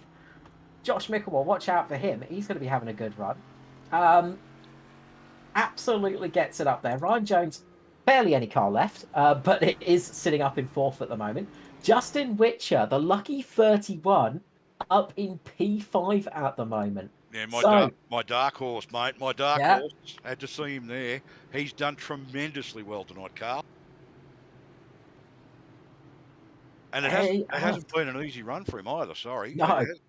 He's had to battle his way there, and he's been in the thick of it plenty of times. But look, we're going to go to green shortly, and I think the lights are out on that pace car. Ryan Jones, with the front missing off that car, how on earth is he still sitting so far up the pointy end? I think it's sheer stubbornness on Jones's part. He's sitting there, but great start from Hobson. Oh, a little bit close to Josh Micklemore. Well, Micklemore there for Jones. They get close to each other. As they get into the first corner, Jones trying to push it round the outside at the moment. Micklemore on the inside. It's the race for P3 at the moment. Micklemore's got a good run down the insiders. Oh, who's that going around in the background? Will we manage to remain in green? Looks like it for now, as Tom Freer unfortunately just lost the car, but we are still green flag racing here. It's Hobson in the lead. Battles between Micklemore and Jones on the outside. Skurlock sitting just behind him at the moment. Skurlock trying to make the move as well. This fight is well and truly on. Micklemore makes the move, gets up in front of Jones. Jones trying to fight back. Who is going to get this one? 7 laps remaining. We're on lap 143 of 150 at the moment. It's Hobson in the lead. Russell second. Micklemore in third position. Jones tries to go underneath Micklemore. Can't quite make it work. This could give Skurlock the opportunity to get on the high side. Skurlock tries to go high, but that might cost him. Ruben Phelps looking to make the move. Ruben Phelps, 1 lap down at the start of this race, is up in 6th position. He has had one heck of a comeback. This race is full of stories. Absolutely. I mean, that flying brick of Ryan's it's really given Micklemore a run for his money, and Micklemore's car is pretty much in one piece, and he's managed to slip it up to third. But there's Ryan Jones sitting there right behind him with the front missing off the car. Skurlock's car's battle damaged all over the place, and he's still managing to hold off Ruben Phelps, who's actually come from a lap down on lap 2 and fight his way back to this. It's a fantastic race, fantastic. So it's one of those races that's got many, many stories to tell in it, for sure. There are so many to go. We've got 4 laps remaining here. Hobson in the lead. He is going to be trying his best to keep that car in a good position. Jaden Russell sitting in just behind him at the moment, having a good run as well, with Josh Micklemore sitting in third at the moment. Ryan Jones battling it out with Michael Skurlock there. Skurlock doing his best to try and get past the wounded car of Ryan Jones, is just in the background. Gary Wellman just making contact with the wall as he's battling out with Barry Neal. Barry Neal locks up, causes Barrett Allison just have to go wide. They managed to keep it going though. Luckily, Foster now just sitting in behind that battle, trying to get into the top 10 in this race, but it is Hobson in the lead at the moment. I think the battle to watch out for is Skurlock and Jones at the moment, though. They are really pushing hard. It is going to be the white flag coming out soon. Gary Wellman's gone round. Gary Wellman into the wall. That is a big accident. Will we manage to go without a caution? Hopefully so. Wellman spins it round. No, he's got it going again, so Got I don't it think going. we're going to get a We yellow. don't get the caution. We are on 1 lap to go as it gets around this time, so the white flag will be out shortly as Hobson gets across the line to take the white flag. He has got just a couple more laps to go for this race. Jaden Russell just behind Josh Micklemore has kept it in third. Who's going to get 4th position? Skurlock trying desperately to get there, can't quite make it work, but it is Brenton Hobson for Synergy Sim Racing going to cross the line here at Richmond to take his first victory in the Cup Series with teammate Jaden Russell in second. Great night for Synergy. Josh Micklemore for Mitch Motorsport in third. Ryan Jones gets that battered car home in fourth. Michael Skurlock in fifth. Ruben Phelps comes home in sixth. The lucky 31. Justin Witcher in 7th position. 8th for Barry Neal. Brad Allison in 9th position, and Edward Foster rounds out the top 10. Oh, yes. Look, talk about changing positions and different leaders. It's just unbelievable tonight. Brenton Hobson has just driven a fantastic race. He's just been towards that pointy end pretty much since the start of the race, non-stop. Regardless of, he might drop a couple of spots and he might move up a couple of spots, but he's been there towards the front pretty much all the way through, Carl. Redemption from Phoenix, I think, for Hobbo, after that incident between himself and Daniel Hedershide. Unfortunately, at Phoenix, Hobson was having a great run on that short track. He is going to be delighted with this. He has been wanting to get this victory done and dusted for a long time, and that monkey is finally off his shoulder. Yeah, he'll be happy about that. He's making the most of it with this celebration burnout too.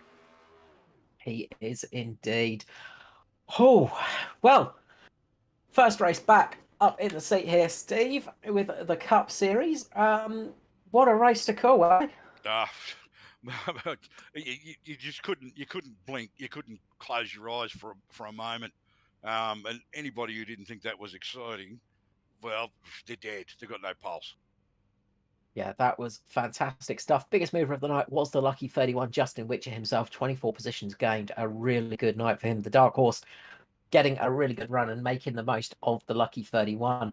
So let's go through those results once more. So it is Brenton Hobson for Synergy Sim Racing up in first position, a well-deserved victory. Pole position, win for the race.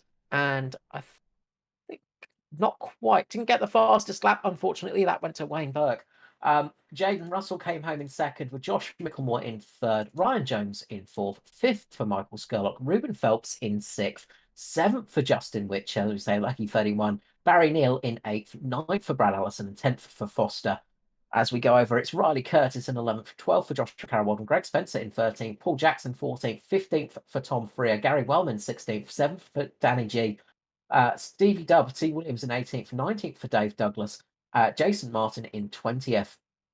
Dylan O'Shea next up in 21st with Paul Daniel disqualified from the race. Wayne Burke 23rd, 24th for Darren Lobb. Daniel Heddershide 25th, 26th for Aidan Schultz. Pearson managed to get up to 27th in the end, getting that wounded car back a few laps ahead of Kai Turner, Andrew Dyson, Luke Trahere and Philip Worley. Wow. That's all I can say, really. Just, yeah, wow. Despite the incidents and the number of cautions, I think we had 12 cautions and covering 59 laps of a 150 lap race, but there's no green white checker, and there was leadership changes right through the race, and the positional changes through the field, and the guys who copped damage and pushed on was just really added something to tonight's race. Yeah, not giving up an important factor in the sport. So we're going to grab up the third place position, the 31 for Mitch Motorsport. It is Josh Micklemore.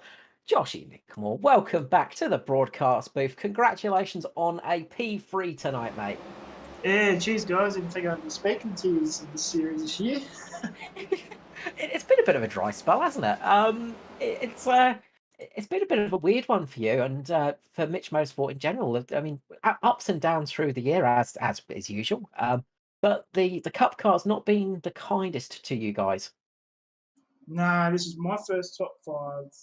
And yeah, my best was tonight, obviously, top third, and then I've got the sixth, 2/15th, and then the rest were DNFs. So pretty rough, but yeah, we got through it tonight. Just Well, that gets 2 wins for Mitch Motorsport, of course. Danny G getting the first victory for the team. Now Jason just has to pull himself together and get a win. It's definitely looked tricky out there tonight. yeah, it definitely was tricky, man, and I knew it was going to be action-packed, door banging action tonight. So had a bit of luck by my side, I think. When I was racing the real speedway, I had this little rubber ducky I used to have on the dash of the forward drive when we're going to speedway, and if we had, that was sort of my good luck charm. Whenever that was in the car, I'd have a bloody good night, or if not win. So I had that on the side of the bloody sim rig tonight, and managed to get through all the wrecks and finish good. So I imagine the rubber ducky is going to be sitting there for the rest of the season then. I can't. That's the thing. You can't use it all the time. You run the luck out of it. So I never used to always use it. Only on big shows or whenever I needed some luck. Well, one thing I noticed, mate, was the fact that your car actually won't need any of the team's panel beating budget tonight. No, well, it's about time because I've written off every other car every week so far. So that's good. But yeah, your teammate Jason and I think Danny's got a bit of damage. It's not substantial, but he's got a little bit around the front end there. But Jason's car is not looking all that great. But yours has come home pretty straight. So congratulations on that third place.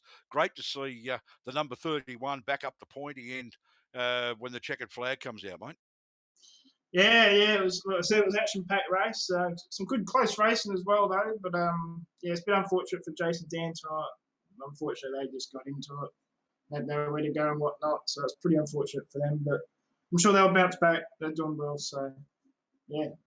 Well, hopefully this is a swing in the right direction for you guys, and hopefully swing in the right direction for yourself as well. We saw you're having a great run at Cota as well recently, so it's these things keep happening now. Things you think the unexpected things are happening for you at the moment. Yeah, exactly. So yeah, hopefully it keeps like that. We'll see how we go. Look, congratulations on the P3 tonight, Josh. The usual thing, a shout out and love to sponsors. Yeah, just to Brian Jones actually, shout him because he actually gave me a fair bit of racing room on those last few laps. It was good to race hard and clean with him and whatnot. So yeah, cheers for that, buddy. And also my SSR dirt teammates Hobbo and J Russ from 1-2 tonight. Theoretically, it's 1-2-3 for SSR, but because I'm on their team dirt. But yeah, no, good job for those guys. Did a killer job tonight. And oh man, you guys for putting on the broadcast. ANZCAR, Affinity Constructions Australia, Madass Designs, and all the Mitch Motorsport boys. Yeah, that's bad. No, congratulations on tonight, Josh. Of course, that was a victory for you as well, of course, because obviously you taught them everything they know on the old oval racing side. Yeah, they give me some pointers on the dirt back in the day, so we sort of gave them a few pointers over here too. So that's all good. Well done for tonight, and hopefully we'll get to see you back in the booth soon here in the Cup. No worries. Cheers, guys. Josh Mickelmore there for Mitch Motorsport. So next up, we will grab up Mr. Jaden Russell up to the booth. Jaden Russell, Synergy Sim Racing. Congratulations on a strong P2 finish here at Richmond tonight. Yeah, it's been a long time coming. I finally made it through a race without a wreck, so it's a bonus. It's always a nice feeling. It's an even better feeling when you're up there on the podium with your teammate and your kind of teammate, mate, your sort of your satellite teammate, Josh Mickelmore. A very strong night for you guys. Yeah, it was good. It's a 1-2 for me and Hobbo that probably should have come in round one, but these things happen. It was a good race tonight, and yeah, Josh being the pseudo teammate, so technically a 1-2-3 for us is wicked. It's been a good season for yourself. You've had some good runs, a little bit of bad luck here and there with some technical failures, unfortunately, in some series and things like that. But this season, you look to be a lot more comfortable on the ovals. Yeah, it's been good. I've had no luck with wrecks in the Cup Series. Last night in Xfinity, I got a speed and penalty in the pits without even speeding, so it's just the luck's not been in my favour. But tonight sort of made up for that. No, definitely did. Obviously, working your way through the field, tricky thing to do here. Sort of not too much damage on the car, a little bit of a wrinkle on the back, I think. And so a little bit of contact somewhere around the field. How was it racing out there tonight? Yeah, it was good. Bit of bumper to bumper contact, but that's the short track stuff for you. There was nothing in it. No hard feelings to anyone, but sort of got lucky. There was a few wrecks that shouldn't have happened, but caught a few cars out, but that's what happens. No, as is short track racing. Look, again, it's another strong finish, and it is, I think, your strongest finish in the Cup Series. This is only the second Cup Series race I finished, I think. So Yeah, yeah, yeah, that's this one was Daytona in 13th, so that was that's my right. best Yeah, so far. yeah, I thought so. Yeah, yeah. That's the trouble when there's too many series. My brain all merges into one in the end. So a good result for you tonight, and this is going to be a helpful thing through the next couple of races. Of course, a nice handful of points tonight that can help out in the future. Are you going to be trying to run more of the Cup races? I'm going to try to, but I've got some things coming up, so I'll probably miss a few now, especially being a fair way off points, so it's not really main priority at the minute. But No, we'll see well, what we can do to turn up to most of them and hopefully get some results like this again. Well, if you keep doing results like this, you'll soon be up in the top 20, that's for sure. But a really strong finish and great to have you on the podium. Congratulations on second place tonight, Jaden. The usual thing and shout out of love for sponsors. Yeah, just everyone at SSR. We had a fair few turn up tonight. With Tom Freer and Wayne Burke that both had pretty good pace, but were just caught up in some incidents. Whose fault I'm not really sure. I could only see them going backwards, but yeah, it sort of sucks for them. But I'm sure they'll be back and put on some pace again. No, Wayne actually set the fastest lap of the race. So, it's pretty much a lockout for SSR tonight. Yeah, not bad for a bloke that didn't even plan on racing. No, very good indeed. Look, congratulations, and hopefully we'll get to see you back in the booth soon. Thanks, guys. Jade Russell there for SSR Synergy Sim Racing.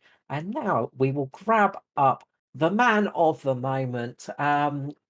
The man that I said we'd be talking to in the commentary booth soon, and that win was only a few races away. I get a call, I predicted that one. Brenton Hobbo Hobson, congratulations on your first ANZCAR Cup victory here at Richmond Raceway. Thanks, Carl. Yeah, you did. You called it. I'd like to think it wasn't that difficult of a one to see coming. I feel like I've had good form, but it's not easy to get to the line first in these races. So it's been a bit of a struggle. Took us 7 rounds or something in the end, but at least it's done now, and that we don't have to worry about it. So we can just go chase a few more. That is it. It's that monkey off your shoulder. That it's done. It's over. You've got that first one. The first one's always the hardest. I think we said after Texas last week, that short track racing. You had good speed at Phoenix, so we were expecting it tonight, and proved right. Pole position and a strong win there. But it wasn't the easiest of wins. You had to get there at the end by overtaking a fair few cars. Yeah, it was always going to be a little tough with lots of restarts because strategy starts to play into it. When do you pit for tyres? Do you pit for tyres? You probably could have just about gone without any all race and nearly won. So you got to make the right strategy calls. And I was waiting to be a victim of circumstance tonight and just get it a little wrong because it's pretty easy to do that. And once you put yourself in amongst the other cars, that anything can happen. So it was a bit nervous at times, but everyone up at the front there did a nice job and were nice and predictable and seemed to be running nice, good laps. So it wasn't too bad. I'm just glad I didn't get buried right back in the pack somewhere at any point where all the chaos was happening. Well, that's it. You kept it at the right place at the right time all night. I don't think there was nearly a scratch on the car tonight as well for yourself. So that's a mark of honour at Richmond in itself.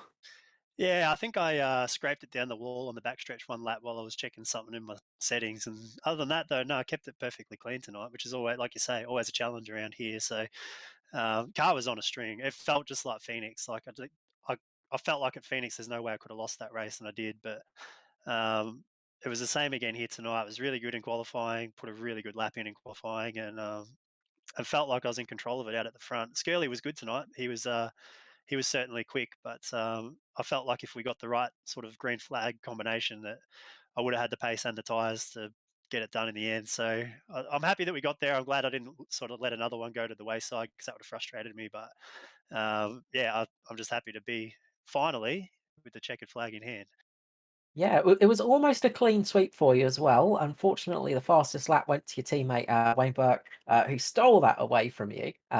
What a terrible thing to do. But a good night for the team as well. SSR in the top two, fastest lap for rookie teammate, first race out here for Wayne, and of course Satellite and Dirt teammate Josh Micklemore in third place. Very decent night for you guys.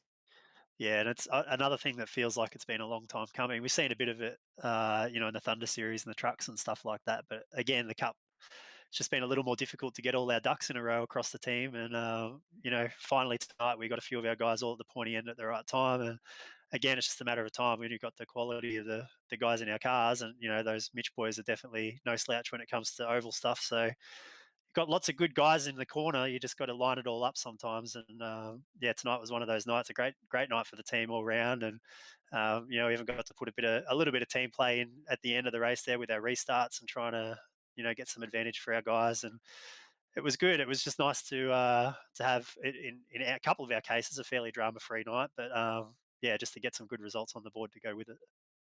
Right, look, absolute great job. Long time coming, a well-deserved victory as well. You barely well, I don't think you put a foot wrong, other than that little self-confirmed little tiny, tiny little tap of the wall. The other thing as well, this is going to be good for championship-wise. You were currently sitting fourth in the championship. All of your contenders kind of fell by the wayside. Foster closest down in 10th position, but bad night, unfortunately, for Dyson and Pearson. This is going to help you out championship wise. I think come the end of it, you're going to be up closer to the top than you were before. Yeah, it's one of those things. Some guys will talk about racing for championship points. Some people talk about racing for wins or whatever. I've really been sort of just trying to get the result and let the points, do what it does. I know that I'm a fairly confident points racer. Like it's a strength that I've had in other stuff that I've raced before, where I can race championships well just by being consistent. So I'm fairly hopeful that that'll just work itself out. As long as you don't, overstep and do anything silly, just put yourself in good position every week. And fingers crossed, when we get to the chase, we're in the cutoff zone and ideally right near the front, contending, for the outright at the end here when we get to the end of the season. Look, if you keep up the performances you've been having, I think it's going to be you're going to be in with a good strong chance of being in the chase at least. Congratulations tonight on that win. Well done indeed, and well, the usual thing of shout out and love to sponsors.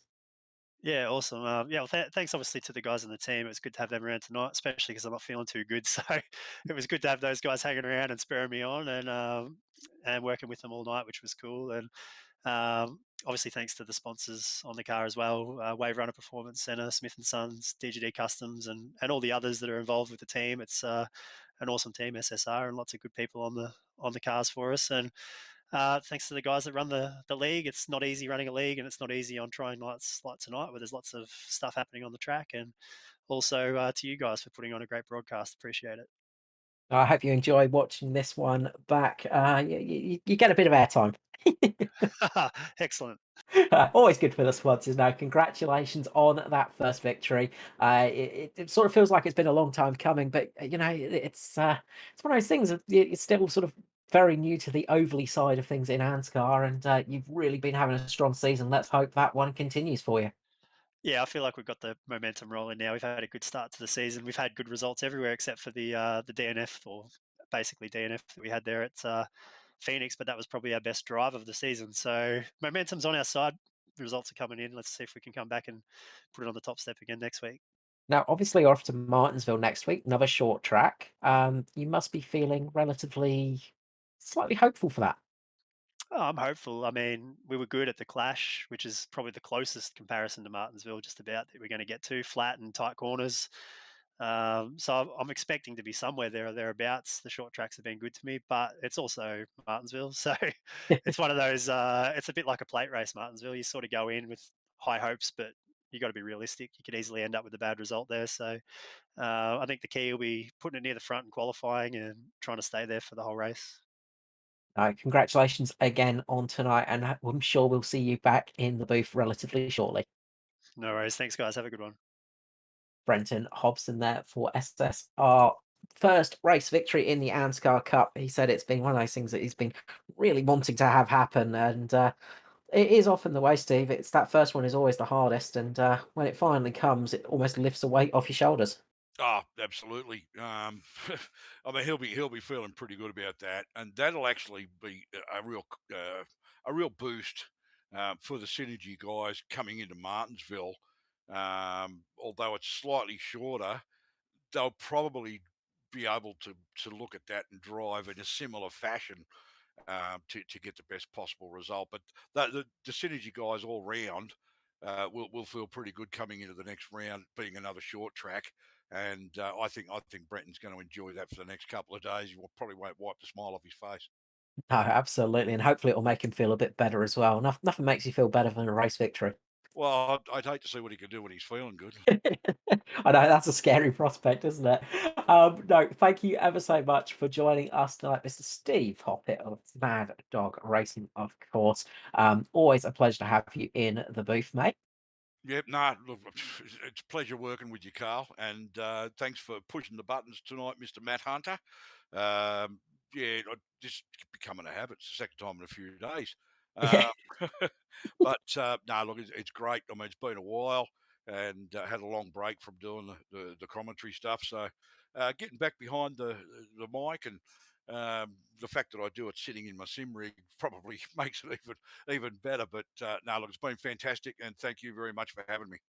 No, absolute pleasure, and I'm sure we'll see you back later in the season whenever you are free. Of course, we will be back here for the Cup next week, as we said, at Martinsville. And of course, over on the Locked On Lads TV, you can catch the Thunder, and that'll be on the Wednesday night, of course, and Locked On iRacing for news and results of the event as well. And also a big thank you for 24/7 Sim Services, that logo you see up on the screen at the moment, for all of the help that they give. So from myself, Carl, Steve Hoppett, and Mr. Matt Hunter behind the cameras, we wish you all a lovely night, and we will see you all again shortly. Bye-bye.